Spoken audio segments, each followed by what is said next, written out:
Halo, perkenalkan nama saya Asyifa Khaira, saya dari kelas 12-3. Saya di sini akan melakukan review buku dan juga reading vlog dengan novel yang berjudul Aroma Karsa.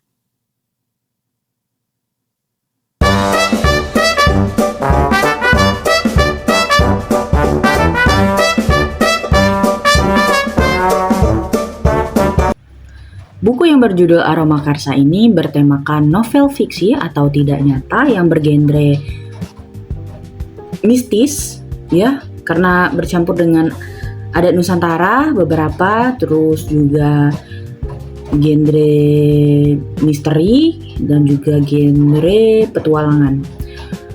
Ini adalah salah satu karya dari Di Lestari atau Dewi Lestari yang sudah menciptakan karya buku novel seperti Filosofi Kopi, Supernova, Api Jali, dan Perahu Kertas. Mungkin teman-teman sudah ada yang pernah nonton filmnya ya, dan lain-lain juga yang mungkin belum bisa saya kasih tahu.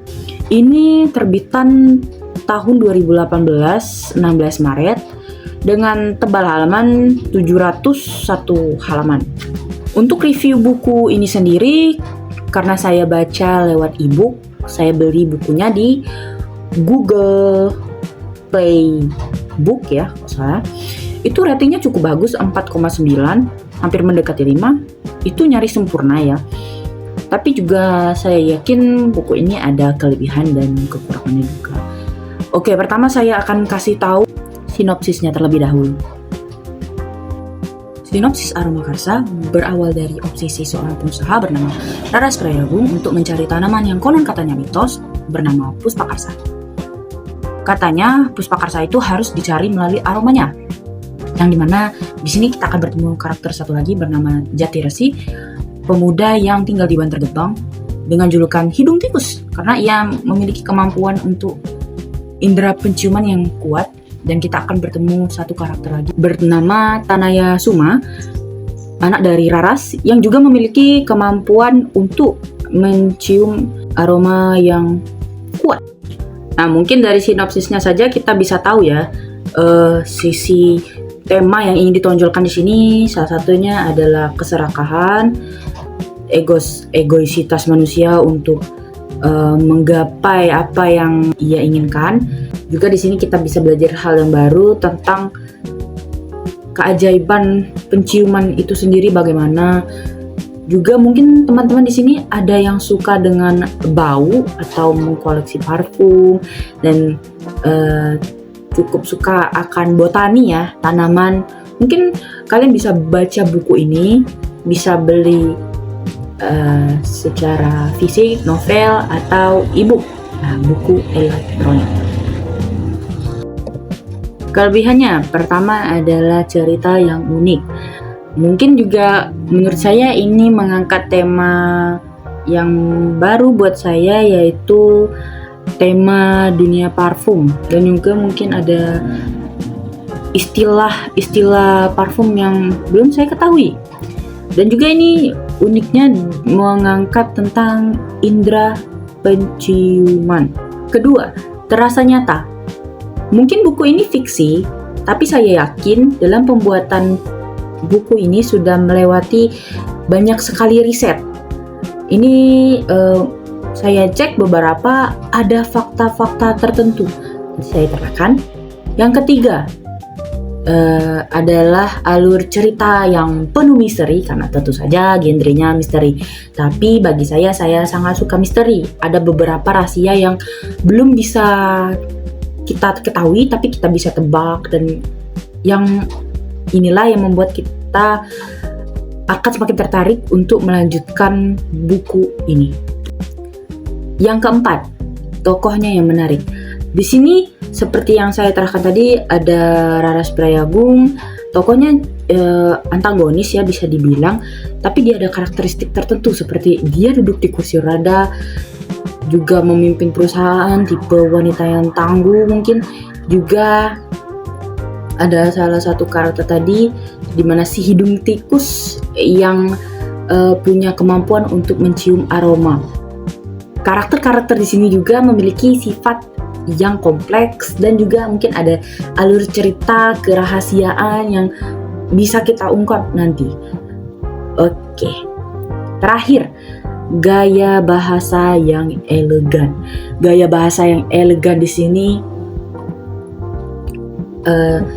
seperti mungkin kita ketahui ada cara-cara tertentu untuk kita bisa mendeskripsikan latar atau tempat cerita yang kita buat menggunakan imajinasi atau berdasarkan fakta tertentu.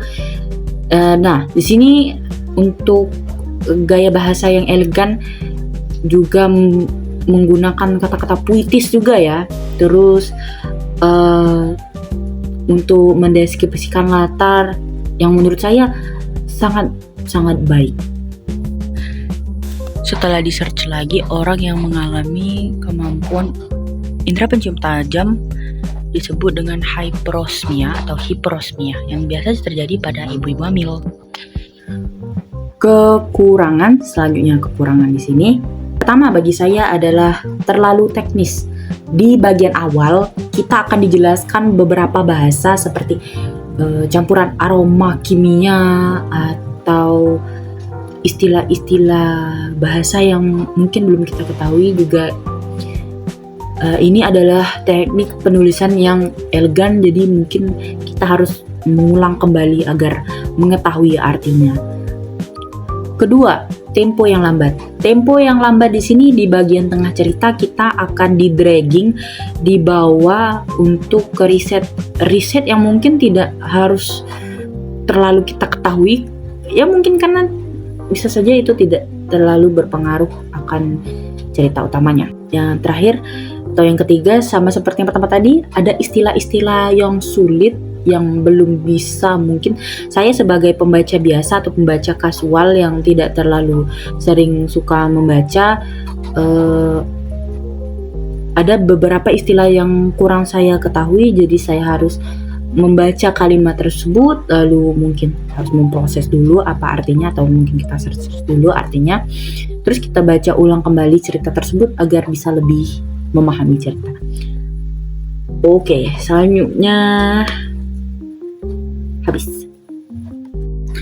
Baik, mungkin itu saja yang bisa saya jelaskan tentang novel Aroma Karsa ini. Semoga teman-teman mau dan tertarik untuk membaca novel ini, karena saya cukup merekomendasikan.